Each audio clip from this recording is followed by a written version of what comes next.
It is evident from these that Socrates was a man of singular character and intelligence, who was imbued with a passion for intellectual honesty and moral integrity rare for his or any other age. He insistently sought answers to questions that had not before been asked, attempted to undermine conventional assumptions and beliefs to provoke more careful thinking about ethical matters, and tirelessly compelled both himself and those with whom he conversed to seek a deeper understanding of what constituted a good life. His words and deeds embodied an abiding conviction that the act of rational self-criticism could free the human mind from the bondage of false opinion. Because of his dedication to the task of discovering wisdom and drawing it forth from others, Socrates neglected his private affairs, spending all his time instead in earnest discussion with his fellow citizens. Unlike the Sophists, he did not charge for his instruction. Although intimate with the elite of Athens, he was altogether indifferent to material wealth and conventional standards of success. Socrates gave the impression of being a man unusually at one with himself, though his personal character was full of paradoxical contrasts. Disarmingly humble, yet presumptuously confident, puckishly witty, yet morally urgent, engaging and gregarious, yet solitary and contemplative. Socrates was above all a man consumed by a passion for truth. As a young man, Socrates appears to have studied the natural science of his time with some enthusiasm, examining the various contemporary philosophies concerned with speculative analysis of the physical world. Eventually, however, he found these unsatisfying.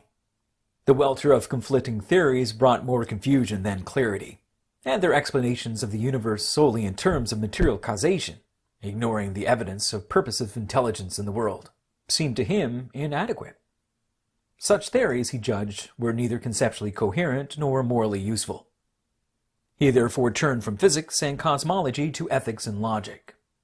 How one should live, and how to think clearly about how one should live, became his overriding concern. As Cicero would declare 3 centuries later, Socrates called down philosophy from the skies and implanted it in the cities and homes of men. Such a shift was indeed already reflected in the ideas of the Sophists, who also resembled Socrates in their concern with education, language, rhetoric, and argument. But the character of Socrates' moral and intellectual aspirations was sharply different. The Sophists offered to teach others how to live a successful life, in a world which all moral standards were conventions, and all human knowledge was relative. Socrates believed such an educational philosophy was both intellectually misconceived and morally detrimental.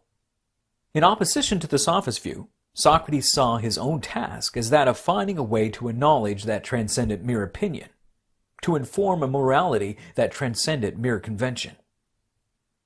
At an earlier date in the young philosopher's life, the oracle of Apollo at Delphi had declared that no man was wiser than Socrates.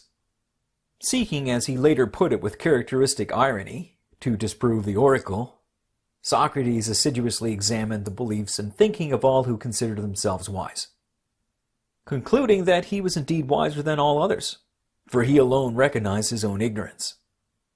But while the Sophists had held genuine knowledge to be unattainable, Socrates held rather that genuine knowledge had not yet been achieved. His repeated demonstrations of human ignorance, both his own and that of others, were intended to elicit not intellectual despair, but rather intellectual humility. The discovery of ignorance was for Socrates the beginning rather than the end of the philosophical task, for only through that discovery could one begin to overcome those received assumptions that obscured the true nature of what it was to be a human being. Socrates conceived it his personal mission to convince others of their ignorance, so that they might better search for a knowledge of how life should be best lived. In Socrates' view, any attempt to foster true success and excellence in human life had to take account of the innermost reality of a human being, his soul, or psyche.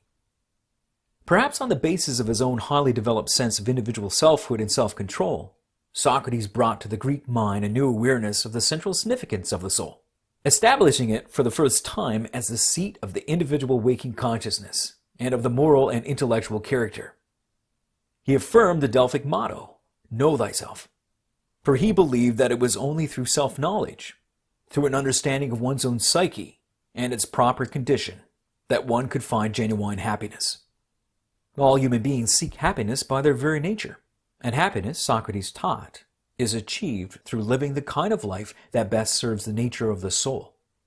Happiness is the consequence not of physical or external circumstances, of wealth or power or reputation, but of living a life that is good for the soul.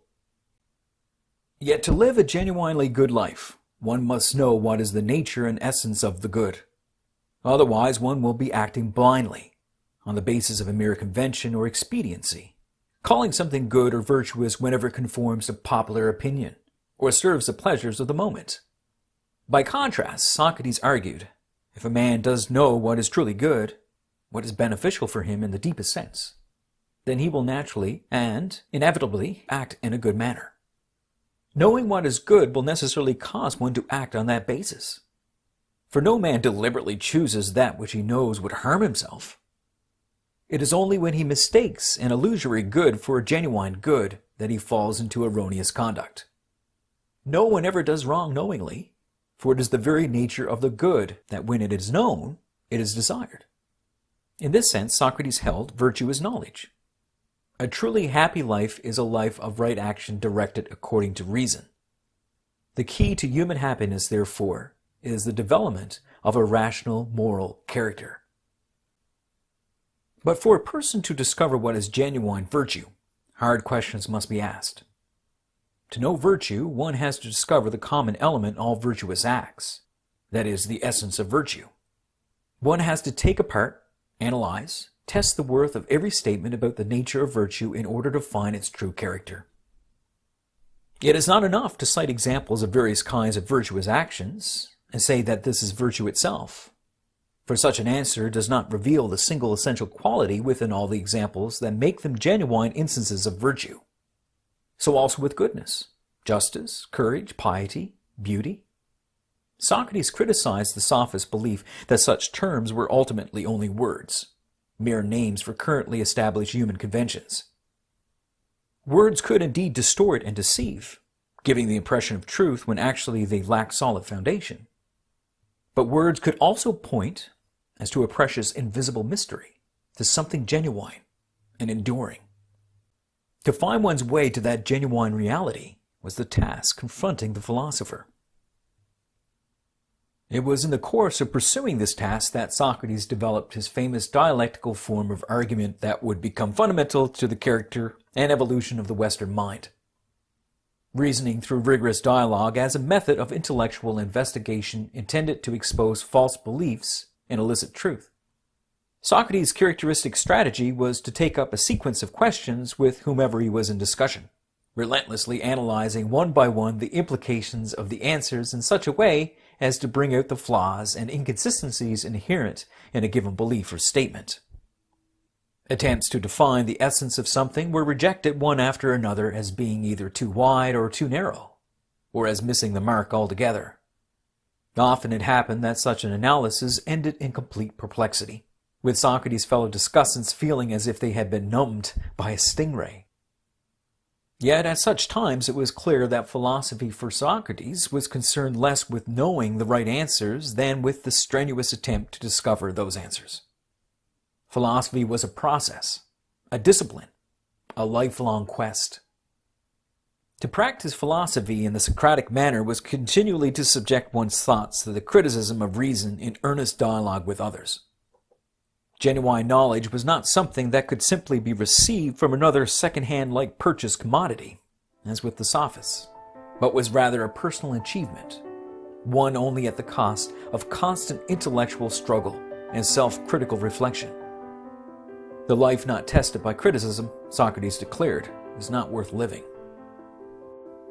Because of his incessant questioning of others, however, Socrates was not universally popular, and his active encouraging of a critical skepticism among his pupils was regarded by some as a dangerously unsettling influence which undermined the proper authority of tradition and the state. In his painstaking effort to find certain knowledge, Socrates had spent much of his life outdoing the sophists at their own game. But ironically, it was with the sophists that Socrates was classed when, in the political unstable period of Athens following disastrous Peloponnesian War, two citizens accused him of impiety and of corrupting the young. Caught in a backlash against a number of political figures, some of whom had once been in his circle, Socrates was sentenced to death. In such a situation, it would have been customary to propose an alternative punishment of exile, and this was probably what his accusers desired. But Socrates refused at every stage of the trial to compromise his principles, and rejected all efforts to escape or modify the consequences of the verdict. He affirmed the rightness of the life he had led, even if his mission to awaken others now brought him death, which he did not fear, but rather welcomed as a portal to eternity. Cheerfully drinking the poison hemlock, Socrates became an unreluctant martyr to the ideal of philosophy that he had so long championed.